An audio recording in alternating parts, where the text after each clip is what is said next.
இப்படியும் தொண்டு செய்ய முடியுமா அப்படிங்கிறதுக்கு ஒரு எக்ஸாம்பிள் தான் பக்கீரான் அவர்கள்.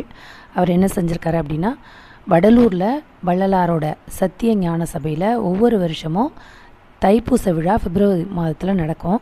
அந்த விழாவுக்கு கடலூர் மாவட்ட தமிழ்நாடு சிறுபான்மை மக்கள் நல குழுவோட மாவட்ட தலைவர் பக்கீரான் 19 ஆண்டுகளாக டன் கணக்கில் காய்கறிகள், 5000 பாட்டில் தண்ணீர் பாட்டில்கள், 100 மூட்டை அரிசி இதெல்லாமே வள்ளலார் சபைக்கு தொடர்ந்து அனுப்பிட்டுருக்காரு. 20வது ஆண்டான இந்த வருடம் பிப்ரவரி 10ஆம் தேதி கடலூர்லேருந்து வள்ளலார் ஞான சபைக்கு அன்னதான பொருள்கள் அனுப்பி வச்சுருக்காங்க.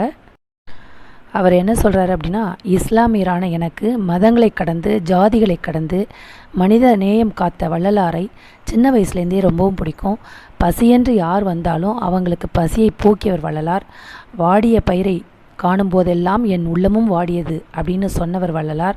அந்த ஈடுபாடுடன் 20 ஆண்டு காலமாக மகிழ்ச்சியோடும் மனநிறைவோடும் வடலூர் ஞான சபைக்கு என்னால் முடிந்த அளவுக்கு பொருள்களை அனுப்பி வைக்கிறேன் அப்படின்னு சொல்கிறாரு. அது மட்டும் இல்லாமல் இந்துக்கள், முஸ்லீம்கள், கிறிஸ்தவர்கள் இங்கே நாங்கள் சகோதரர்களாக வாழ்ந்துட்டுருக்கோம். இந்த சகோதரத்துவத்தை வலியுறுத்தியும் மற்றவங்களுக்கு எடுத்துக்காட்டாக இருக்கணும் அப்படிங்கிறதுக்காகவே இந்த பணியை நாங்கள் தொடர்ந்து செஞ்சுட்டு வரோம் அப்படின்னு சொல்கிறாரு. இது போன்ற நிகழ்வுகள் தான் மனித நேயம் மதத்தில் இல்லை என்பதை எடுத்துக்காட்டுகிறது. இதுபோல் மற்றவங்களுக்கு ஹெல்ப் பண்ணுறதை பற்றி உங்களோட கருத்துக்களை கமெண்டில் சொல்லுங்கள். நன்றி.